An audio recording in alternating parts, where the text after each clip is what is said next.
नमस्ते। सात संगत सबको नमस्ते और मेरे प्यारे प्यारे गुरु जी को भी नमस्ते, जिन्होंने मुझे आज फिर बुलाया। मुझे लगा गुरु जी आपको आज फिर मेरे पे बहुत प्यार आया। मुझे भी आया, आपको भी आया, और उसका हुआ कि मुझे आज आपने ये इन्विटेशन दिया कि मैं गुरु महाराज की सत्संग करूं, क्योंकि गुरु जी कहते हैं कि सत्संग जो करता है उसका भी भला और जो सुनता है उसका भी भला। तो मैं अपना सत्संग शुरू करती हूँ। मैं ये शुरुआत यही करूंगी कि मैंने गुरु जी को फिजिकल फॉर्म में नहीं देखा हुआ, पर हाँ, मैं कहती हूँ मैं गुरु जी से मिली हूँ। सच में संगत जी, गुरु महाराज को मैंने रूबरू देखा हुआ है। एक नहीं, बहुत बार देखा। बहुत बार इस मालिक मेरे भोलेनाथ को मेरे पे तरस आया, जो उन्होंने मुझे अपने साक्षात दर्शन दिए। मेरा सत्संग ऐसा है कि जैसे मैं आपको सबसे पहले यही बताऊंगी कि मैं जुड़ी जब महाराज ने मुझे कैसे जोड़ा। मैं जिस परिवार से बिलोंग करती थी, जैसे एक हिंदू फैमिली में होता है कि आप अपने रिचुअल्स में व्रत पूजा पाठ उसमें चलते हैं, और जिस इन लॉज में मेरी जहाँ ससुराल मेरे हैं, मेरी मैरिज हुई, वहां पर भी उनके गुरु थे। तो बट यही होता था कि शायद मेरी मुझे जहाँ तक है मेरी तृप्ति वो नहीं होती थी, मुझे वो जगह नहीं लगी कि ये मेरे लिए यही जगह है। मैं ईश्वर को ढूंढती थी कि भगवान आप होते कैसे हो। तो वो ऐसे करते करते जैसे महाराज बाद में आए थे, तो शुरू से मेरे साथ थे। पर स्टार्टिंग में जैसे हम वैष्णो देवी जाते थे बहुत, तो वहां पर भी गुरु महाराज की कृपा रही कि वहां पे गुरु महाराज ने वैष्णो देवी में किचन में जहाँ पे महारानी माता वैष्णो का भोजन बनता है, वहां पर बुलाते थे और वहां पे कहते थे कि आज आप माता रानी का भोजन बनाइए। और सोने की थाली सजती थी, जो शायद मैं ड्रीम में भी नहीं सोच सकती थी कि ऐसा ऐसे से भोग लगता है।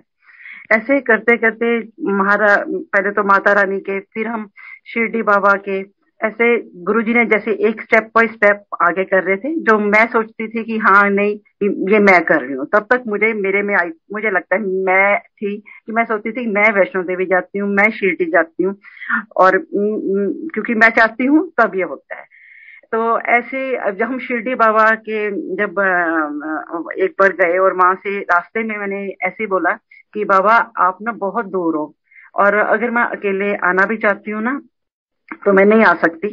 तो कितना अच्छा होता कि आप यहाँ होते, और ना एक आपकी जो आरती काकड़ आरती वगैरह होती है, मुझे कुछ भी गाना नहीं आता क्योंकि वो पंजाबी या हिंदी में नहीं है। तो अच्छा होता आप पंजाबी होते और आप यहाँ होते। वो मेरी लास्ट थी वहां पे, शिरडी बाबा के लास्ट विजिट थी। तो उसके बाद हम आए यहाँ, जब मैं वापस आई तो 6-7 मंथ बाद, और कुछ ऐसी प्रॉब्लम आ गई, सॉरी ऐसी प्रॉब्लम आ गई कि जिसमें उस प्रॉब्लम को आप कहोगे फिजिकली भी पूरा हर्ट थी, मेंटली भी थी, इमोशनली भी थी। यानी कि चारों तरफ से मैं आज भी ये कहती हूँ कि वो शब्द है हिरनी चारों तरफ से घिरी है, और उसको समझ कुछ नहीं आ रहा। तो बड़ी हैरानी आई कि जैसे मैरिज को 20-22 साल तब हो गए थे या जितने भी हुए थे, तो ये सोचते थे इंसान की हाँ आती हैं प्रॉब्लम्स चले जाती हैं, और छोटी छोटी ऐसे आती हैं, ऐसा तो कुछ नहीं कि जैसे कुछ स्ट्रक कर जाए और चारों तरफ जिस तरफ आप पैर रखो लगे कि वो सड़क ही वहां पे नजर नहीं आ रही।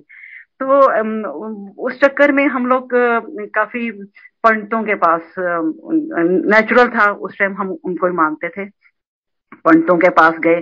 पंडित जी वही बताएंगे, आप ये दान कर लीजिए या तांबे की गाय लेके यमुना में फेंक दीजिए।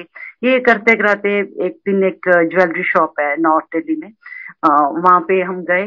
तो वहां पर बहुत भगवानों के स्वरूप पड़े हुए थे, तो बीच में एक छोटा सा गुरु जी का स्वरूप पड़ा था। तो मुझे थोड़ा लगा स्पार्किंग, और ये भी लगा कि इतने भगवानों में तो भी ये कौन है, जैसे होता है ना कि भी जैसे एक इंसान की फोटो कैसे लगाई गई है। तो मैंने उनसे पूछा कि जो ऑनर उनका सेलमैन था, ऑनर हमारे जान पहचान के थे, मैंने सेलमैन से पूछा कि ये कौन है। तो बोला कि जी छतरपुर में गुरु जी हैं। तो मेरा पहला क्वेश्चन था कि सब कुछ मिलता है। उसने भी कहा जी हाँ, जो जाओ वहां पे सब कुछ मिलता है, हर ख्वाहिश पूरी होती है। तो बात यही होती है जब इंसान परेशानियों में होता है, तो लगता है जहाँ मिलेगा ना, तो वो जगह कोई भी हो, मुझे जाना है। मैंने आकर अंकल को बताया, और हमने कहा, पर वो सेलमैन था वो जो शॉप का, उसने ये बोल दिया कि ऐसे है, आप गाड़ी मत लेके जाना, क्योंकि वो बड़ा अंदर की तरफ है, और आप मेट्रो से जाओ, और नीचे उतरोगे, ऑटो वाले खड़े होंगे, वो बोलेंगे गुरुजी आश्रम, बस बैठ जाना, आप पहुंच जाओगे। क्योंकि मैं एड्रेस पूछ रही थी, वो बोलते यही एड्रेस है। मैंने बोला अच्छा। तो मेरे माइंड में ये रहा कि कुछ जंगल में होगा, कुटिया वगैरह होगी, या कुछ भी है। चलो कोई बात नहीं, अपनी प्रॉब्लम तो हमने सॉल्व, अगर हो जाए तो और क्या चाहिए। हम दोनों मतलब हम फैमिली गए वहां पर, तो अंदर गए, वहां वही हुआ, ऑटो, वही सब कुछ वहां बड़े मंदिर के आगे खड़ा कर दिया गया हमें जाके। तो जैसे हम गए, जैसे जैसे सेवादार कहते रहे, हम अंदर गए। अंदर गए तो हॉल में जैसे हम एंटर किए, ये मेरे हस्बैंड ने, अंकल ने बाद में बात बताई थी कि इनको जाते ही पहले गणेश जी की आंखें हरी नजर आई, जीवित आंखें जैसे हम लोगों की हैं। तो ये थोड़ा सा सरप्राइज हुआ, होता ही है एकदम, क्योंकि हमने मंदिरों में पत्थर की मूर्ति देखी है, और हम उसी उसी को भगवान मानते हैं। तो खैर आपस में तो कोई हम दोनों की बात नहीं हो रही थी। हम दोनों हॉल में गए, और बीच में बच्चे खड़े हुए थे साइड पे, एक साइड पे मैं, एक साइड पे अंकल। तो मैं बहुत रोई, मैंने दुपट्टा आगे कर लिया आंखों पे, और मैंने इतना रोई, जो शायद मुझे उस टाइम यही लग रहा था कि लोग जो आसपास हैं सोचेंगे भी क्या, ऐसे क्यों ये लेडी ऐसा क्यों कर रही है। तो जब बाहर बाहर आने लगे, तो गुरु जी का जो रूम है, उसके दरवाजे के पास खड़े होकर, जो आज मैं इस चीज को बहुत अपने आप को बहुत सोचती हूँ कि मैंने क्या किया था, मतलब लाइक गिल्ट फील करती हूँ। बट उस टाइम मैंने जैसे एक फिंगर करके किसी को आप चैलेंज देते हो, कि मैंने ऐसे कहा कि अगर हो तो जवाब दे देना। तो उसके बाद बाहर आए, लंगर प्रसाद किया, जो सारा है प्रसाद खाकर बाहर आके हमने, अब टाइम हो गया 9:30 हो, काफी टाइम हो गया था। अब हमें ये नहीं समझ आया कि अब यहाँ से, रात वहां से तो आ गए, अब यहाँ से कैसे जाएंगे, कोई कुछ पता नहीं था। तो चारों तरफ अंधेरा भी बड़ा हो रहा था, अजीब लगे कि भी जाने का कैसे करें। तो इतने में ऑल ऑफ सडन मैं देखती हूँ एक ग्रामीण सेवा आके आके कहता है कि इसी में बैठ जाइए, और कुछ नहीं मिलेगा, ये आपको छतरपुर लेके जाएगी, आपको मेट्रो तक ले जाएगी। तो मैं थोड़ा जो मुझे आज भी याद है, थोड़ा नहीं बहुत गुस्से में बैठी, और अंकल आगे बैठ गए, पीछे बैठी। तो वो पूरा, जैसे कहते हैं ना, खचा खच होता है ना, पूरा भरा हुआ, भरी हुई थी। तो मेरे बगल में कोई बैठा हुआ था। नेचुरली मैं अपने ध्यान में बैठी, और थोड़ा गुस्सा भी था कि भी अपनी गाड़ी में आ जाते हैं, या कुछ जो भी था। तो खैर वो जैसे ही मैं थोड़ा टी पॉइंट आया, तो जो मेरे बगल में बैठे हुए थे, उन्होंने अपना एक परना, जिसको आज दुपट्टा कहते हो, मेरी लैप, मेरी गोदी में जैसे कोई रखता है। एक बार हुआ ऐसा, दो बार हुआ, जब 5-6 बार हो गया, तो मैंने ना नीचे मुंह दिखा करके कि पैंट पहनी हुई है, इट मीन्स कोई अंकल है। तो मैंने ना बड़े गुस्से से उधर देखा। मैंने कहा कि देखो, अगर मैं लेडी होते हुए कुछ कह नहीं रही, तो अच्छी बात थोड़ा है कि अपना परना या कपड़ा जो भी साइड पे है, वो मेरे ऐसे आप गोदी में रख रहे हो। तो मैं कुछ कह नहीं रही, तो तो जब मैंने देखा, तो देखा जी गुरुजी बैठे हुए थे पैंट शर्ट में। तो अब आज मैं सोचूं, तो मैं कहती गुरुजी आज मिलूं तो मैं आपके पैर पकड़ लूं। उस टाइम मेरा, जो मैं कही अपने आप को मूड बुद्धि कहती हूँ, या फिर गुरुजी की एक ऐसा था कि वो मैं जान ही नहीं पाई। मैंने रास्ते में सोचा कि ये तो, जो मेरी उस टाइम थिंकिंग थी, ये तो वही बंदा है जो मंदिर, मतलब हॉल में जो फोटो लगी हुई थी। तो मैंने कहा कि अगर ये वो बंदा है, तो अगर ये अपनी गद्दी पे क्यों नहीं बैठा, और यहाँ पे आके बैठ रहा है। तो अगर ये वो है, फिजिकल फॉर्म में नहीं है, क्योंकि मुझे इतना नहीं मालूम था इनका कि फिजिकल फॉर्म में है या कुछ भी नहीं पता था। मैंने कहा अगर नहीं है तो वहां क्यों नहीं, अगर है तो फिजिकल फॉर्म में नहीं, तो फिर मेरे साथ क्यों। करते कराते जब भी मैं महाराज को देखती थी, इनकी गर्दन इतनी टर्न कर जाती थी, जो एक ह्यूमन बीइंग के लिए पॉसिबल नहीं है। आज जब मैं पूरा वो याद करती हूँ, तो मुझे लगता है ऐसे इतनी गर्दन कोई मोड़ ही नहीं सकता। तो छतरपुर आ गया। छतरपुर आया तो गुरु महाराज जी भी नीचे उतरे, और मेरे इधर से सारे लोग उतरे। लोगों की तरफ तो मेरा ध्यान, मुझे मुझे याद भी नहीं कि कौन बैठे या कितने बैठे। तो मैंने कहा जी अब देखती हूँ अब ये पैसे देते हैं कि नहीं देते। तो पीछे से हस्बैंड की आवाज आई उधर दूर से, क्योंकि ये लास्ट मेट्रो नाउ, जल्दी आ जाओ नहीं तो यहीं रह जाओगी। और आप यकीन करोगे कि वो मेरी जो था वो फ्रीजिंग हो गया। वो उसके बाद मैंने नेक्स्ट स्टेप जब लिया, जो मैं आज याद करती हूँ, मुझे याद ही नहीं, ना मैंने अपने हस्बैंड को बताया। ये सारी जो मैंने आपको बताया है, ये मुझे 1 साल बाद गुरुजी ने याद कराई, और मैंने अपने हस्बैंड को भी 1 साल बाद बताया कि ये हमारे संग संग चले थे। तो संग संग चल पड़े गुरुजी, मैं आज यही कहती हूँ। तो उसी दिन रात को गुरु महाराज जी ने मेरी बेटी को दर्शन दिए रात को, और बहुत पैम्पर किया। अर्ली मॉर्निंग उसका फोन आता है कि मम्मा, गुरुजी सारी रात मुझे ना पापा से भी ज्यादा प्यार किया है, और ना इतना पैम्पर किया है, और और ना पर जाते जाते कुछ कह गए हैं। मैंने बोला क्या बोल के गए हैं? कहते कि अपनी मां नु कह दवी कि मैं तेन ब्लेस कर दिता है। तो मेरी बेटी ने बोला कि मम्मा, गुरुजी माय मदर इन लॉ। तो कहते नहीं नहीं, नोएडा वाली हूँ। अब ये जो मैंने हॉल में एक हाथ करके गुरुजी को बोला था, अगर हो तो जवाब दे देना, ये सिर्फ मुझे पता था, ना मेरे हस्बैंड को, और ना मेरे फैमिली को पता था कि मैं वहां बहुत रो कर आई हूँ। जब सुबह सुबह मेरी बेटी का फोन आया कि ऐसे ऐसे मम्मी, गुरुजी ने ऐसे बोला है कि अपनी माँ नु कह दी कि मैं तेन प्रेस कर सकता है। तो मेरा उस टाइम तो बड़ा एकदम अजीब लगा कि आज तक तो बड़े भगवानों की पूजा करी, ये कौन है जो बात तो मैं इनसे करके आई, और जवाब मेरी बेटी को देके गए हैं, और जो मेरी बात है वो उसको बता के गए हैं। तो बड़ी खुशी हुई ऐसे कि ऐसी कौन सी जगह है, ये कौन है। थोड़ी क्यूरियोसिटी भी जागी, या कुछ इंसान सोचता है कि शायद उस टाइम यही सोचती शायद मैं सही रास्ते पे पहुंच रही हूँ, या मेरी मंजिल यही है। तो मैंने वहां पे रोज जाना, रोज मतलब हमने बहुत जाना शुरू कर दिया दोनों ने, मेरे हस्बैंड ने भी, मैंने भी। मतलब जैसे मैं कहूंगी गुरुजी ने हमारी स्पिरिचुअल जर्नी स्टार्ट हो गई। तो स्टार्टिंग में ही गुरुजी एक दिन रात को ड्रीम में आते हैं, तब मुझे मतलब कुछ भी, ये गुरुजी क्या कहते थे, गुरुजी ने उस टाइम पे क्या वचन बोले, या कुछ भी मालूम नहीं था। कि गुरुजी ने मुझे दिखाया कि मैं अपने पुराने घर में हूँ, और गुरुजी येलो कपड़ों में यंग हैं, और आकर बैठ रहे हैं।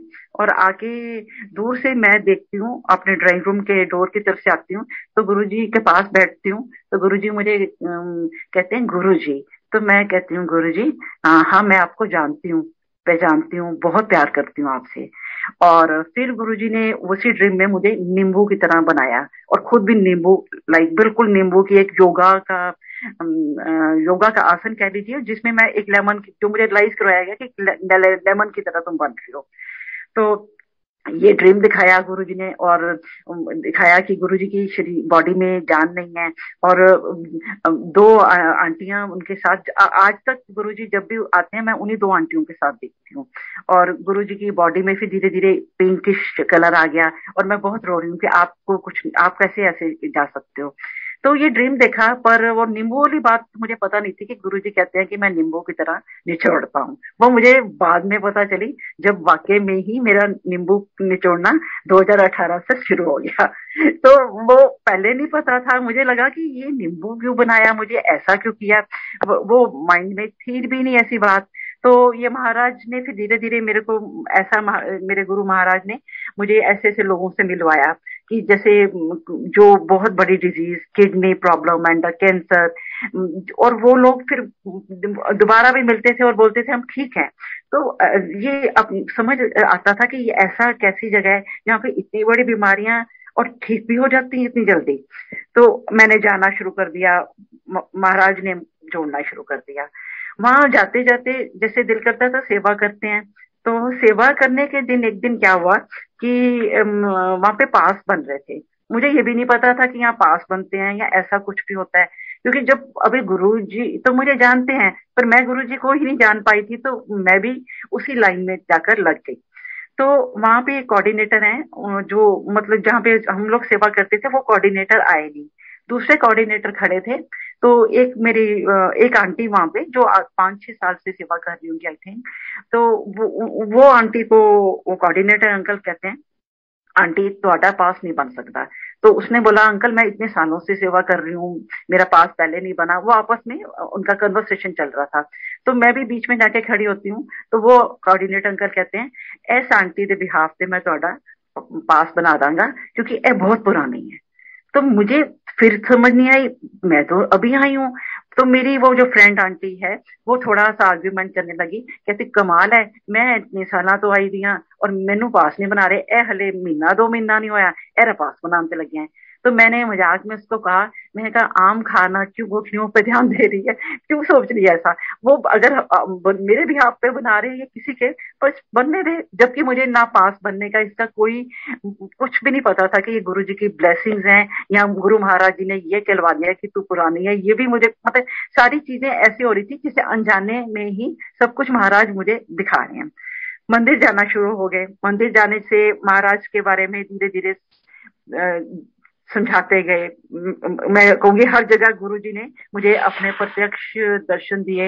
यहाँ तक मैंने ये भी देखा, गुरु जी का जो गुरु जी के रूम है जो, उसके अंदर गुरु जी के मैंने डिफरेंट चोलों में बाहर बैठ के दर्शन किए, जो इतने इतने प्यारे दर्शन थे। अलग अलग चोले बदल के आ रहे हैं।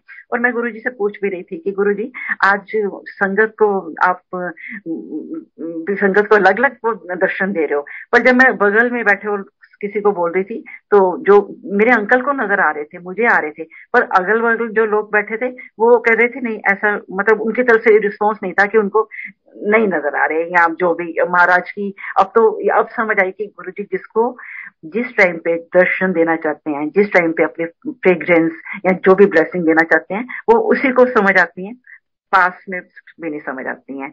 तो गुरु जी की ऐसे ऐसे हमारे साथ और जो प्रॉब्लम थी जिसके बारे में आपको बात कर रही हूँ, इमोशनली फिजिकली जिसमें मैं टूट गई थी, वो जब महाराज ने बोला मैंने ब्लेस कर दिया है, वो कहाँ गई, कैसे गई, आज भी मेरे से कोई पूछे, मैं कहती हूँ कि आज कहती हूँ, क्योंकि पहले मेरी नासमझ थी गुरु जी। मैं कहती हूँ बिकॉज ऑफ माई गुरु जी, मेरे गुरु जी को दया आ गई, मेरे गुरु जी को मेरे पे मेहर आ गई। महाराज जी ने फिर जो नींबू वाला था वो मेरे को धीरे धीरे, आज मैं कहती हूँ मुझे अब समझ आ गई कि सब अभी भी नहीं समझी गुरु जी, बट इतना समझी कि वो नींबू जो आपने बनाया था वो समझा दिया था कि क्योंकि गुरु जी टेस्ट लेते हैं, ये मेरी लाइफ का अपना एक्सपीरियंस है। टेस्ट लेते भी हैं, पास भी कराते हैं, मेरिट भी देते हैं, गिरने भी नहीं देते। बस महाराज को जानो, अगर डिमांड होती नहीं है, जब डिमांड्स खत्म हो जाती हैं तब गुरु जी की मेहरें शुरू हो जाती हैं। मेरा अपना ये अपने लिए यही है कि जब दिल में कुछ इच्छा नहीं रही तो इच्छाएं पूरी होने लग गई हैं। तो अब मैं आपको बताती हूँ कि आगे जैसे गुरु महाराज ने जैसे जैसे हमारा ये चलता गया आगे, महाराज स्पिरिचुअल जर्नी, अब उनको पता था कि इसको स्पिरिचुअल जर्नी की भूख है। ये काफी सालों से एक खोज थी कि यहाँ प्यार था ईश्वर के प्रति, कुछ भी कहिए आप। तो इसके बाद जी फिर क्या हुआ, बहुत बार गुरु जी ने ड्रीम्स में आते हैं। जो अभी पीछे एक बार एक आंटी का फोन आया कि जैसे अभी महाराज ने मंदिर खोल दिया है, तो सब संगत कितनी निहाल हो रही है, कितना प्यार आ रहा है संगत को, तो हम इंतजार करते हैं गुरुजी आपका मंदिर खुलता है और इतना प्यार बरसाते हो। तो उससे पहले एक आंटी का जनरली फोन आया कि सेवा जाने कम लगेगी। तो हमने बात की, गुरुजी की ही बातें होती थी 1.5-2 घंटा। और रात को गुरुजी ड्रीम में आए और बड़ा मंदिर का हॉल दिखाया, उसमें ब्राउन चोले में बैठे हुए बहुत संगत थी और मैं कोने में बिल्कुल ऐसे दब के बैठी हुई थी।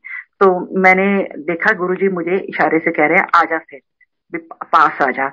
मैं पास जाती हूँ तो गुरुजी बहुत बातें की, इतनी बातें जिसमें से मुझे याद कुछ बहुत कम बातें याद हैं, बट इतनी बातें करी कि मुझे याद है कि जैसे मैं पुरानी वीडियोस देखती हूँ, गुरुजी नीचे मुंह करके आंटियों के साथ बातें कर रहे थे ऐसे।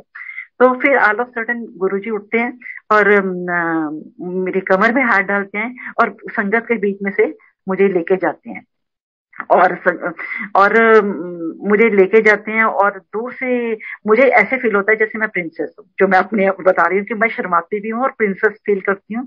और मुझे दूर से कहते हैं कि वो जो अंकल खड़े हैं ना, जो डांस कर रहे हैं, उनको कह दे कि तेरा बेटा जेल तो छूट के आ गया है, मेरी मेहर हुई है।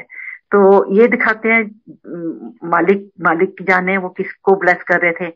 फिर एक जगह जाते हैं, जो मैं अभी आपको बता रही हूँ, दो आंटियां मुझे नजर आती हैं गुरुजी के साथ, वही उनके साथ थी था। और एक रूम में जाकर गुरुजी मुझे तरफ देखते हैं और मुझे कहते हैं, सेवा उन्हों मिलेगी जरा आज्ञा च रहेगा। जो आंटी रात को मुझसे पूछ रही है कि सेवा कब मिलेगी, गुरुजी रात को आके मुझे कहते हैं, सेवा उन्हों मिलेगी जरा आज्ञा च रहे। तो आज्ञा में रहना महाराज की बहुत जरूरी है। जो कोशिश करते हैं महाराज, वो भी महाराज अगर चाहते हैं तो हम आज्ञा में रह सकते हैं। उनकी रजा के बिना मुझे लगता है शायद हम वो भी ना रह पाए। तो मैंने सुबह ही उस आंटी को फोन किया। मैंने बोला, जी गुरु महाराज जी जवाब देकर गए हैं कि आज्ञा च रहो ते आप सेवा महाराज की आपको मिलेगी। तो ऐसे महाराज ने बहुत बख्शा, बहुत जगह। मतलब ऐसा होता था कि रात को मैं सोती थी। और 2018 में क्या हुआ, मेरे अंकल को स्पाइन का प्रॉब्लम स्टार्ट हो गया, जिसके साथ ही मैं वही आपको जो मैं नींबू कह रही हूँ, वो नींबू नहीं छोड़ने वाली लाइफ मेरी जर्नी शुरू हो गई। तो उसमें जैसे जैसे वो उनका प्रॉब्लम बढ़ा, वो हम लोग पहले कोई भी होता है जो इतनी जल्दी स्पाइन का ऑपरेशन कोई भी नहीं करवाता। तो सब जितनी ये शफा या आयुर्वेदिक, होम्योपैथिक, वट एवर जो भी कोई बताता था, हमने कोई भी जगह नहीं छोड़ी। आई थिंक जहां जहां इंडिया के किसी भी जगह कोई कहता था तो कुछ भी कोई कहता था, पत्ते पीस लो, ये खिला दो, सब कुछ किया। तो उसमें महाराज ने मैं ये कहूंगी, अगर वो जर्नी स्टार्ट करवाई, साथ साथ स्पिरिचुअल जर्नी भी मेरी स्टार्ट होगी। जो उस टाइम पे शायद मैं रोती थी, पर आज मैं कहती हूँ कि महाराज ने वो चीजों को मेरे साथ किया जो गुरुजी मैं सच कहती हूँ कि मैं उसके काबिल नहीं फील कर अपने आप को करती। ऐसे होता था, रात को सोती हूँ, बॉडी एकदम लगता था ऊपर है, हल्की है, और मेरी बॉडी में से शब्द निकल रहे हैं, एक ओंकार, मतलब मैं सुन रही हूँ पर मैं उसको फील कर रही हूँ, पर बॉडी के अंदर से आ रहे हैं। तो बड़े हैरानी होती थी कि ऐसा कैसे, मतलब, और डिवाइन फील होता था। तो समझ आती थी कुछ ना कुछ गुरु महाराज आपको कहना चाह रहे हैं, क्योंकि वाणी, गुरु वाणी तो गुरु की वाणी है, शब्द भी है ये। तो इतना समझ आया कि महाराज कुछ ना कुछ आपको ब्लेस करते हैं।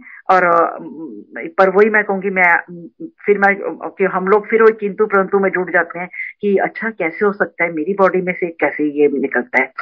तो ऐसे हम एक बार होली पे गए बड़े मंदिर, जैसे गुरुजी कहते हैं कि हर त्योहार मेरे ना मनाओ तो फिर रंग देखो। तो मुझे याद है, तब भी मैं मतलब स्टार्टिंग की बात बता रही हूँ। तो होली पे हम अंदर गए, हॉल में बैठे और शब्द चल रहे थे। तो ऑल ऑफ सडन मुझे ऐसे लगा जैसे कोई पाइप लेके ना, उसमें डिफरेंट फ्रेग्रेंस, जैसे गुरुजी की कहते हैं ना बहुत खुशबू गुरुजी से आती थी, वो सारी फ्रेग्रेंस डिफरेंट डिफरेंट थी। फ्रेग्रेंस जो है मेरे ऊपर फेंक रहा है, जैसे पाइप से आप पिचकारी से रंग फेंक दो ऐसे। तो मतलब इतनी ज्यादा हो गई कि मेरे से जैसे सांस भी ना लिया जाए, उधर से शब्द चल रहे थे। तो मैंने ऐसी टेलीपैथी में गुरुजी को बोला, गुरुजी बस करो, अब तो सांस भी नहीं आ रहा है, इतनी खुशबू, इतनी इतनी डिवाइन खुशबू, मतलब क्या बताऊं। मतलब मुझे आज याद आता है तो मैं सोचती हूँ मुझे ये कहना नहीं चाहिए था गुरुजी कि बस करो, कि मुझे लगता है कि अब वो चीजें जब आपके साथ हुई, आपको, मुझे पता नहीं था, और जब पता चला तो फिर उसकी वैल्यू कहूंगी या उसकी ग्रेस या वो ब्लेसिंग आपको दिल को छू जाती है। तो महाराज की टेलीपैथी करते हैं, आज भी करते हैं, पहले भी करते थे, आज भी आप। ये नहीं, मैं प्रीचिंग नहीं करूंगी, ये नहीं कहूंगी, ये पर ये कहूंगी, जब मुंह बंद बोलना बंद कर देगा, दिल से दिल की बात होगी, तो वो बातें सारी आपस में ऐसे होती हैं जैसे मैं अभी आपसे बात कर रही हूँ। पूरी बात करते हैं गुरुजी। मैं कई बार अपनी फ्रेंड को कहती हूँ, वो गुरुजी हमेशा रेडी होते हैं बात करने को, बस हम बात नहीं करते, हमारा तरीका नहीं है बात करने का। हमें कोशिश करें, या हमें अपना महाराज से पहले प्रार्थना करें, तो गुरुजी से बात करना डिफरेंट लेवल की एक सत्संग है या ब्लेसिंग बोलूंगी। 13 फेब को मेरा बर्थडे होता है, ये मैं आपको 2020 की बात बता रही हूँ। तो मोस्ट प्रोबेबली मैं केक जो है महाराज के लिए घर में बनाती हूँ। मुझे याद है कि मैंने उस दिन सुबह जैसे केक बनाना शुरू किया, तो मैंने ये कहा गुरुजी कि केक बना रही हूँ, खाने जरूर आना है, चाहे प्रसाद के साथ। आप मैं वेट करूंगी। कई बार होता है हम ऐसी बातें कहते हैं प्यार के वश में आकर, और उसके बाद भूल भी जाते हैं। और वो प्यार प्यार में ही केक बनाया, प्यार प्यार में ही गुरु जी से बात करके, और शाम को सत्संग स्टार्ट हो गया। और जब सत्संग स्टार्ट हुआ तो उन दिनों में कोरोना का काफी ज्यादा था, तो मैंने 6 संगत बुलाई हुई थी सिर्फ। तो वो 6 बड़े दूर दूर बैठे हुए थे, और उनमें से जो 5 बैठे हुए थे, छठे अंकल जो है हमारे घर के सामने रहते हैं, उन्होंने बोला था मैं लेट आऊंगा। तो जब ये सत्संग हुआ तो गद्दी गुरुजी की गद्दी के पास जाके बैठी। तो मैंने बोला कि जैसे टेलीपैथी स्टार्ट हुई, तो गुरुजी ने कहा कि भी और संगत और भी आ रही है। तो मैं बार बार कह रही नहीं गुरुजी, आज ना किसी ने नहीं बुलाया, क्योंकि ना कोरोना चल रहा है ना, बस सिर्फ वो एक अंकल ने आना है, तो वो भी 8 बजे आएंगे, क्योंकि ऑफिस से आते हैं, तो और कोई नहीं। पर गुरुजी ने जितनी देर मैं बैठी यही मुझे रियलाइज कराते रहे भी संगत और भी आ रही है। तो चलो, उसके बाद हमने लंगर प्रसाद शुरू किया। और मैंने एक आंटी को बोला कि बाहर जो गार्ड्स आए हैं उनको लंगर प्रसाद देकर आओ। तो जब वो देने गई, गेट खोला और देखा तो बाहर गार्ड थे, उनको दिया तो उनके पीछे एक अंकल खड़े हुए थे, और उन्होंने एक एनवलप दिया और बोला कि ये मीनाक्षी आंटी के लिए है। नहीं, ये आंटी के लिए है, और ये लांबा आंटी ने भेजे हैं। तो अंदर वो आंटी ने आकर मुझे बोला कि लांबा आंटी जो यहाँ पर सत्संग करते हैं, तो मुझे भी नोन है, तो उन्होंने बोला कि आपके लिए ये एनवलप आया है। तो मैंने बोला कि एनवलप जब खोला मैंने, उसमें आई थिंक 40-50 थाउजेंड में होंगे, काफी बड़ी गड्डी कहते हैं ना, नोटों की गड्डी वो थी।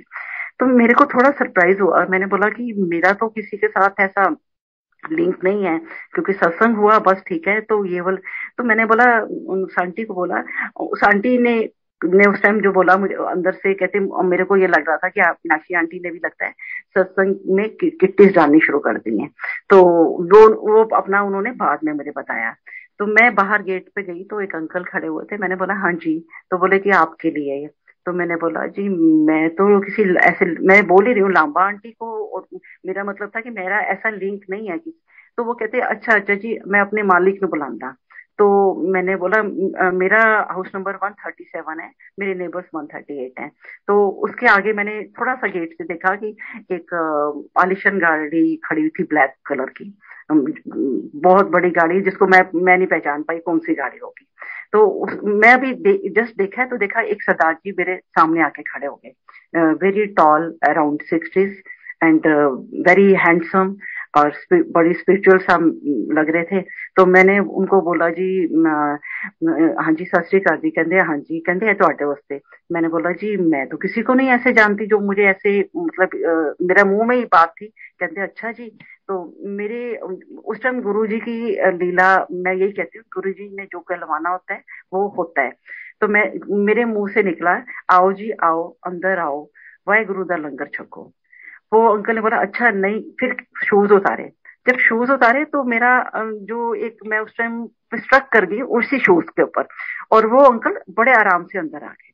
अंदर आए तो अंदर वही संगत बैठी है, 5, जिनकी मैं वेट कर रही थी, वो अभी भी नहीं आए। और ये अंकल जी आके बैठ के सोफे पे। तो मैंने उस टाइम लंगर प्रसाद सर्व हो रहा था, मैंने लंगर प्रसाद दिया, तो बोले जी नहीं, ए नहीं। तो उस दिन चाय, गुरु जी की चाय का जो कप था वो आधा पड़ा हुआ था, तो मैंने वो दिया और साथ में केक ले आई। तो धीरे से बोला मेरा बर्ड बर्ड, हाँ हाँ। तो कहते एकदम से वो गिलास ले लिया और केक भी ले लिया, और मुझे विश किया, और वो खाने लगे। तो उन्होंने वो खाया, और उसके बाद वो किचन में आए। और जो आज मैं याद करती हूँ, पूरे मेरे घर में वो ऐसे घूम रहे थे इतनी फ्रीली, कि जैसे जो 5 संगत है, उन्होंने जो बाद में बताया कि वो कहते हमें लगा कि आपके कोई खास रिलेटिव हैं, क्योंकि कोई फ्रेंड भी इतना फ्रीली नहीं फिर सकता, और वो आपके किचन में जा रहे हैं और सब कुछ फ्रीली घूम रहे हैं, तो हमने सोचा कोई बहुत क्लोज है आपका। तो वो 15-20 मिनट बैठे, और कोई अंकल सत्संग कर रहे थे, तो मैंने कानों में जाके ना, मैंने कहने लगी कि आपको बताऊं, ये मेरे ना सामने जो है ना मेरे गुरुजी मतलब हैं, मैं उनको बताना चाह रही थी। कहते हाँ हाँ पता है, मतलब मुझे बोलने दे दिया। और उसके बाद किचन में आए, आके चारों तरफ नजर मारी, और कहते अब मैं हूं चलता। तो मैं गेट तक गई, तो मैंने वो जल प्रसाद की बोतल देनी थी अंकल को, तो कहते मैं दे लांगा, कोई बात नहीं। और जैसे वो जाने लगे, तो मैंने बोला कि मेरा नंबर तो 137 है, आपको अगर 138 जाना है तो 138 के तो आगे आपकी गाड़ी खड़ी हुई है। तो कहते जिन्ने मैंने भेजा है ना, मैं उन्हें जानता जिथे मैं जाना सी, ना मैं उन्हें जानता। तो मेरे उस टाइम तो मुझे ये नहीं हुआ, क्योंकि मैं उस टाइम के जो मेरे साथ उनके 20 मिनट बीते हैं, मैं आज भी याद करती हूँ। वो 20 मिनट जब भी हुआ है, गुरुजी जब भी मेरे को रूबरू हुए हैं या मुझे दर्शन दिए हैं, मेरे कान बंद हो जाते हैं। पर वो 20 मिनट में मेरी जो हैप्पीनेस थी, जो मेरा, मैं अपना चेहरा अपने आप को फील करके मैं आप बताऊं कि मुझे लग रहा था मैं रेड हुई हूँ, मतलब बिल्कुल ब्लश कर रही हूँ, और मैं इतनी खुश थी। मेरे मेरे हिसाब से आज तक वो वाली खुशी मुझे कभी नहीं मिली। एक अपर लेवल की खुशी थी, ऐसे लग रहा था कि किसी डिवाइन ऑरे के अंडर आ चुकी हूं मैं। जब वो चले गए, तो जैसे 15 मिनट बीते, तो याद आया, गुरुजी ने याद कराया कि मैं क्या कर सीगा। फिर मेरे को याद आया, गुरुजी सॉरी, आप आए, आप बैठे, आपने केक खाया, जो आपने खिलवाया था मुझसे, वो सब कुछ हुआ। तो महाराज से बहुत थैंकफुल हुई कि आप मेरे जैसे, मैं क्योंकि मैं यही सोचती हूँ कि मुझे बहुत देर तो हुई नहीं गुरुजी आपके पास, आपको जानते हुए। आप मेरे जन्मदिन पे आए और मुझे विश विश ब्लेसिंग्स दी। विश तो महाराज की।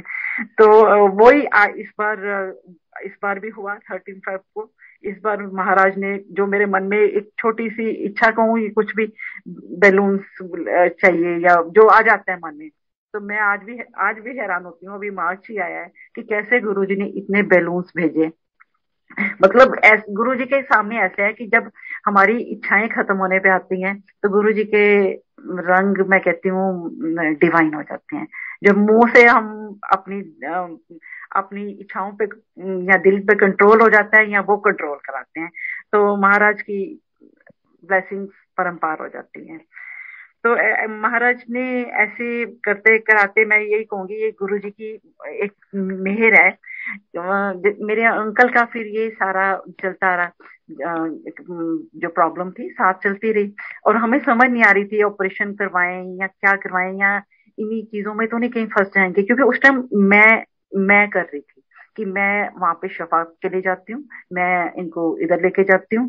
मतलब मुझे लगता था, जब लगा कि ये नहीं मैं कहूंगी मैंने सरेंडर कर दिया, क्योंकि मुझे अभी तक ना सरेंडर, मैं सोचती गुरु जी जब तक आप बताओगे, आप कराओगे, तो मेरे से सरेंडर होगा। हाँ, इतना जान गई कि अब जैसे भी है, अब ये शफाओं के चक्कर में महाराज ने समझाया कि अब हमने फिर गंगाराम में डॉक्टर शंकराचार्य हैं, जब उनसे मिलने गई, तो फर्स्ट टाइम मुझे याद है जब उन्होंने बोला शंकराचार्य डॉक्टर, तो महाराज की तरफ से इंडिकेशन था कि शंकर भगवान के आचार्य। तो मैंने कहा गुरुजी, अब वो वेला ना आ गया है, अब हमें ये करवाना पड़ेगा। आप यकीन नहीं करोगे, होता है एज ए ह्यूमन बीइंग, ऐसे इतने हम लोग कहेंगे, जितने मर्जी हम कहें स्पिरिचुअल हैं या हम लोग गुरुजी को मानते हैं, बट जब एक प्रॉब्लम आती है, तो एकदम से इंसान थोड़ा क्या हिल जाता है। तो मेरे को उस टाइम थोड़ा चक्कर सा आ गया, कि जब उन्होंने बोला कि इमीडिएट ऑपरेशन है और ऐसे ऐसे है, आपको करवाना पड़ेगा, बिकॉज इनकी, मेरे हस्बैंड की थोड़ी थोड़ी क्या तबीयत, काफी मतलब चलना फिरना बंद हो रहा था, प्रॉब्लम काफी बढ़ चुकी थी, and very painful, very painful. तो मैंने ऐसे एकदम बाहर आई, तो चक्कर आया, तो मेरे हस्बैंड अपने ब्रदर को फोन कर रहे थे, वो भी डॉक्टर हैं, कि ऐसे ऐसे उन्होंने बोला कि इमीडिएट सब कुछ करना पड़ेगा। तो जब मेरी थोड़ा चक्कर आया, तो मैंने देखा सामने एक वेंडिंग मशीन लगी हुई है, उस पर लिखा हुआ ब्लेसिंग ऑलवेज गुरु जी, गंगाराम में, ब्लेसिंग ऑलवेज गुरु जी। तो मैं उसी टाइम वारी गई, मैंने इनको रोते हुए कहा कि मिल गए गुरु जी का पूरा आशीर्वाद है, अब हम इसी से ऑपरेशन करवाएंगे। तो मतलब रास्ते में मुझे मोर नजर आए, जो जो मतलब गुरुजी की ब्लेसिंग्स हैं वो सारी मुझे नजर आनी शुरू हो गई, मतलब गुरुजी का इंडिकेशन मिल गया कि हाँ चल मैं तेरे नाल। तो हमने अब ऐसा तो कभी नहीं हो सकता कि ऑपरेशन कराऊं और मैं बड़े मंदिर ना जाऊं, गुरुजी से आज्ञा लेने ना जाऊं। आज्ञा तो मुझे हर जगह लेनी है गुरुजी आपसे, हर पल लेनी है। मैं अपने मालिक के दरबार गई, बड़ा मंदिर। अगस्त में हम गए तो मंदिर पूरा कोरोना, बिकॉज ऑफ कोरोना बंद था। पर गुरु महाराज ने ऐसी लीला रची कि मंदिर के द्वार खोल दिए। आज भी मैं याद करती हूँ। मुझे नहीं लगता मुझे कोई इतना प्यार करता है, मुझे लगता है कि गुरुजी इतना प्यार करने वाला तो कोई है ही नहीं, संसार में नहीं है कोई भी। तो अंदर लेके गए। उन्होंने कहा कि आप हॉल तो बंद है पर आप यहाँ पे परिक्रमा कर लीजिए और यहाँ गणेश जी के आगे माथा टेकिए। और इतना गुरुजी ने उस दिन खिलाया हमें, समोसा प्रसाद और लड्डू प्रसाद, मतलब एक नहीं कितनी कितनी बार आके उन्होंने लड्डू प्रसाद दिए। और मतलब पूरा कहते हैं ना, एक बच्चा अब जब बाप के पास जाता है या अपने गुरु के पास जाता है तो जैसे उसको रजा दिया, मन से भी तन से भी, कि मैं तेरे नाल हाँ। बाहर आके हम बैठे तो अंकल से ऑल ऑफ सडन पेन काफी स्टार्ट होगी, तो अंकल से लगा के गाड़ी नहीं चला पाऊंगा। तो मैंने सेवादार जो बाहर थे, क्योंकि काफी कोरोना की प्रॉब्लम चल रही थी, मैंने बोला कि हम थोड़ी देर बैठेंगे। बोले जी हाँ जी जी बैठ जाओ। मैंने कहा इनका पैर में इतना नहीं स्ट्रेंथ लग रहा कि चला पाएंगे। तो घर में जाने से पहले मुझे ऐसे लग रहा था कि मैं जैसे गुरुजी के सामने मुझे लाल बिंदी लगा के जाना ना बहुत अच्छा लगता है। पता नहीं क्यों, स्टार्टिंग से मतलब बिंदी लगाना, और गुरुजी को लोग जय गुरुजी कहते हैं, गुरुजी के जय गुरुजी सर आंखों पे। पर मुझे नमस्ते करनी पसंद थी शुरू से, ये तो मुझे बाद में पता चला कि गुरुजी नमस्ते करते थे। तो खैर हम लोग बाहर बैठे तो मेरे घर से चलते हो ना, मैंने बोला गुरुजी इतना मैसी लाइफ हो गया है कि देखो मुझे ये भी नहीं याद रहा कि मैंने बिंदी नहीं है मेरे पास। तो बड़े मंदिर के बाहर बैठे तो जैसे मैं नीचे थोड़ा जैसे टाइट फील कर रही थी, ऑल ऑफ सडन गेट के पास आवाज आती है, एक वेंडर आके खड़े होता है कि लाल लाल बिंदी ले लो, लाल लाल बिंदी ले लो। मैंने ऊपर देखा तो मैं झट से गई, 2 पैकेट बिंदी लिए और आके लगाई। और थोड़ी देर में जब हम गाड़ी में बैठे तो मैंने इनको कहा ये तो मैं घर में सोच रही थी कि बिंदी भी नहीं है गुरुजी, मैसी लाइफ हो गई है। तो ये बड़े मंदिर के गेट के आगे आज तक तो कोई ऐसा वेंडर नहीं देखा जो बिंदी बेचने को आ गया हो, क्योंकि इतने सालों से जा रहे हैं। तो बड़ा सरप्राइज हुआ। तो मैंने कहा गुरुजी आपका आपका ये प्रसाद भी सर आंखों पे। तो अंकल का ऑपरेशन हुआ 1 सितंबर को। और आज मैं कहती हूँ गुरु जी के मैं करोड़ों बार भी शुक्राना करूं। करोड़ों के आगे भी क्या होता है मेरे को नहीं पता कि कितना क्या बोलूं मैं। तो आज महाराज की कृपा देखिए, आज जो इंसान को चलने में प्रॉब्लम थी, महाराज की इतनी कृपा है कि वो महाराज ने उनका 60-70%, 70% ठीक कर दिया। तो ये वो ऑपरेशन, स्पाइन में इतनी बड़ी प्रॉब्लम्स आनी, ये सब कुछ होना वो पॉसिबल लगता था एज ए ह्यूमन बीइंग। तो मुझे लगता था जब लोगों का एक्सपीरियंस सुनती थी, हाँ जी उसने स्पाइन का करवाया जी, ऐसा हो गया ऐसा हो गया, मतलब तो लगता था कि अच्छा, डॉक्टर फैमिली से बिलोंग करते हुए स्टार्टिंग में ये भी सुन रही थी कि स्पाइन को हिलाना नहीं चाहिए, नहीं ये एक नेचुरल प्रोसेस है, कहते हैं ना आदमी की जान स्पाइन में होती है। तो ये चीजें मतलब कहीं ना बैक ऑफ माइंड तो चलती हैं। पर आज गुरु महाराज की ये कृपा, ये इनकी दया और इनका प्यार इतना है कि महाराज ने ऑपरेशन सक्सेस कराया, अंकल पे पूरी ब्लेसिंग थी। हाँ पर ये है कि जब ऑपरेशन होना था 1 सितंबर को, वो डेट थी हमारी 26 अगस्त की। और मेरी मदर चंडीगढ़ रहती थी। तो 21 अगस्त की राखी थी। तो मुझे मेरे हस्बैंड अंकल ने बोला कि आप होकर आ जाओ, क्योंकि फिर पता नहीं ऑपरेशन के बाद कैसे जाया जाता है नहीं जाया जाता, और mother she is very old और बुला भी नहीं है। तो मैं 21 को वहां गई हूँ राखी की। तो मुझे 23 को वापस आना था, क्योंकि 26 को ऑपरेशन था जो पहले की डेट थी। बट गुरु जी ने मुझे पहले ही बता दिया कि मां नू ले जाना है ते अंकल का ऑपरेशन होएगा। तो मुझे थोड़ा जैसे इंसान अपनी कैलकुलेशन जरूर करता है, तो मैं सोच रही थी 23 तक तो मैं वहां हूँ और 26 को ऑपरेशन है, और ऐसा कुछ लग भी नहीं रहा जैसे जो भी है। तो और जब अंकल का 23 को फोन आता है कि तुम एक दिन और रह लो, और मेरा ऑपरेशन फर्स्ट को हो गया क्योंकि डॉक्टर्स की कोई मीटिंग है, कॉन्फ्रेंस है, तो चेंज हो गया है। तो फर्स्ट को हमने बोला ठीक है, और फर्स्ट को ऑपरेशन हुआ। 30th को मेरी मदर एक्सपायर कर गई। और आज मैं अपने आप को, मैं इतनी बोल्ड नहीं हूँ, मैं इतनी, गुरुजी इतनी मजबूत नहीं थी जितनी मुझे आपने बना दिया। कभी हो सकता है, चाहे मदर माँ बूढ़ी हो चाहे यंग हो, कि एक लेडी कमीशन माँ का करके आ रही है और नेक्स्ट डे अपने हस्बैंड के लिए पूरी फाइल्स और आप ऑपरेशन के प्रोसेस में जा रहे हो। मुझे सबने बोला मेरी फैमिली में कि ऑपरेशन चेंज हो जाएगा, डॉक्टर भी अंडरस्टैंड करते हैं कि जब तक लेडी का मेंटल स्ट्रेंथ नहीं है तो वो आपका शिफ्ट कर सकते हैं। मैंने बोला नहीं, ये नहीं होगा, क्योंकि गुरुजी ने मुझे जो बोला, आज्ञा मतलब, मुझे आज्ञा का मतलब आई थिंक महाराज ने, I am sure, I think नहीं कहूंगी, समझा दिया है कि जो मेरी आज्ञा है वो तो आपको पूरी करनी पड़ेगी। तो महाराज ने बोला माँ नू ले जाना है, स्पिरिचुअल जर्नी आगे बढ़ानी है, क्योंकि कहीं ना कहीं प्यार में मोह में आप अटक जाते हैं हम लोग। तो वो तो गुरु महाराज को पता है, उनको बहुत अच्छे टाइम में, मैं यही आज कहती हूँ कि उनको इतना दुख ना देते हुए अपने चरणों में उन्होंने लिया। सत्संग, आपको टेलीपैथी का ही बताती हूँ। गुरुजी सच में, सच में क्या आप सबको भी पता होगा, पर मैं ये बहुत यकीन से कहती हूँ, गुरुजी बातें करते हैं टेलीपैथी में। बस मैं ये सोचती हूँ मुंह बंद हो आंखें बंद हो, फिर देखो दिल से दिल जब मिलता है तो मालिक की वो नूर ही कुछ और होता है। ऐसे हम लोग किसी सत्संग में गए, वहां पे एक पुरानी संगत आई हुई थी।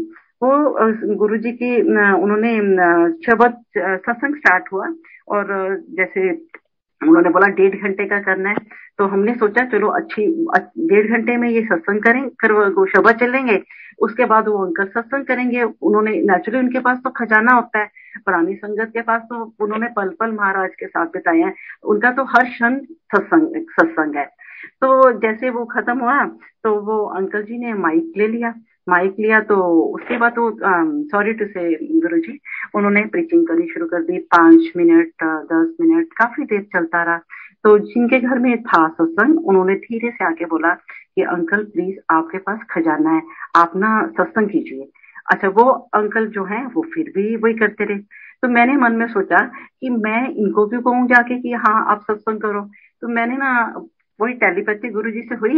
मैंने बोला गुरुजी आप देखो ना, आप समझाओ ना इनको, आपके गुणगान गाएं, आपके बारे में बताएं जो हम तरसते हैं, तो आप प्लीज बोलो ना इनको। अब मेरी टेलीपैथी या महाराज से मैं बात, महाराज मेरे से बात कर रहे थे, मेरी इतनी नहीं है कि मैं इनसे बात कर सकूं, जब ये चाहते हैं तो बात होती है।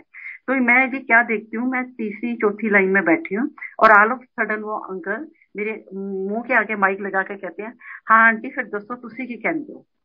मेरे तो वहां पे हाथ पैर ढीले पड़ गए। मैंने कहा बाप रे बाप गुरुजी, मैंने कहा अंकल आई एम नथिंग, कहने जो नथिंग है वही तो पालैंड है। पर मेरा ये गुरुजी की तरफ देखो, गुरुजी मैंने तो कहा था आप इनको बोलो, आपने सीधा मुझे इनके सामने कर दिया। तो मैं हंसी इतने जोर से अंदर मन में कि गुरुजी बताओ कि अगर मैं इनको बता दूं मैं ये सोच रही हूँ तो क्या बनेगा। तो मतलब गुरुजी की टेलीपैथी की आपको बता रही हूँ कि गुरु महाराज जी तो हर हर समय हर जगह बात करते हैं। ये नहीं है कि बस वही है कि कनेक्शन महाराज ने जोड़ना है। गुरु जी का एक है तो मेरे अंकल का सत्संग, मैं इसको तो बड़े शॉर्ट में सुनाऊंगी। 1 मई को, सितंबर में ऑपरेशन हुआ था, 1 मई को गुरु जी साक्षात हमारे घर आए थे पैंट शर्ट में। मेरे फर्स्ट फ्लोर में स्टेयर से नीचे आए और अंकल से बातें करी, चाय प्रसाद बनवाई, बहुत कुछ, बहुत बहुत डिवाइन दर्शन करवाए अंकल को अपने जूते दिए और सारे बहुत कुछ। मतलब मैं ये कहूंगी हमारा घर महक गया। मैं यही कहूंगी, आज मैं कहती हूँ कि गुरुजी आपके आने के बाद, आने से पहले भी, पर आने के बाद तो महक गया घर। महाराज ने उस दिन बहुत ब्लेसिंग अंकल को दी, और जो जो चीजें गुरुजी ने इनको दी थी और जो जो दिखाया था वो सारा हमें किसी दूसरी एक संगत ने फोन करके बुला के अपने घर से वो सब गुरुजी का स्वरूप, गुरुजी की जूतियां, जो बड़े मंदिर से आए हुए थे, तो वो उन्होंने हमें दी और बोला कि ये हम आपको दे रहे हैं। हमने भी उनको नहीं पूछा कि आप हमें क्यों दे रहे हो, और वो उन्होंने भी नहीं बताया। ये दोनों का मैं कहूँगी कनेक्शन है, महाराज ने उनको क्या कहा, और हमें तो दिल से पता था कि ये सब कुछ महाराज हमारे घर में भेज रहे हैं और महाराज की ब्लेसिंग आएंगी। पीछे गुरु जी के अपने टाइमिंग्स होते हैं। अभी पीछे महाराज आए, बहुत ये शिवरात्रि से पहले बहुत सुंदर दर्शन दिए। ड्रीम में कहूंगी, पर मैं कहती हूँ आप साक्षात आए। व्हाइट टोले में गुरुजी, जैसे आप शिवलिंग पे दूध डालते हैं तो उस पे बेलपत्र डालते हैं तो वो चिपक जाते हैं, ऐसे गुरुजी के ऊपर से दूध बह रहा था और बेलपत्ती सारी चिपकी पड़ी थी, और आके मेरे सामने खड़े हो गए और मुझे अपने हाथों से बेलपत्र गिर रहे थे और मुझे कहते, टेलीपैथी में कहते खा ला है। तो मैंने पूरे उनके हाथों से वो कहते ना रगड़ रगड़ के लेके मेरा मुंह पूरा भर गया, वो बेलपत्ती बहुत खिलाई। खिलाकर फिर गुरुजी को मैंने दंडवत करने के टाइम सोचा कि अगर तो मैं बैठ के करूंगी तो पैरों को नहीं छू पाऊंगी, तो मैंने लेट के जब दंडवत किया, उनके पैरों को छुआ, तो गुरुजी ने कहा जा मौज कर।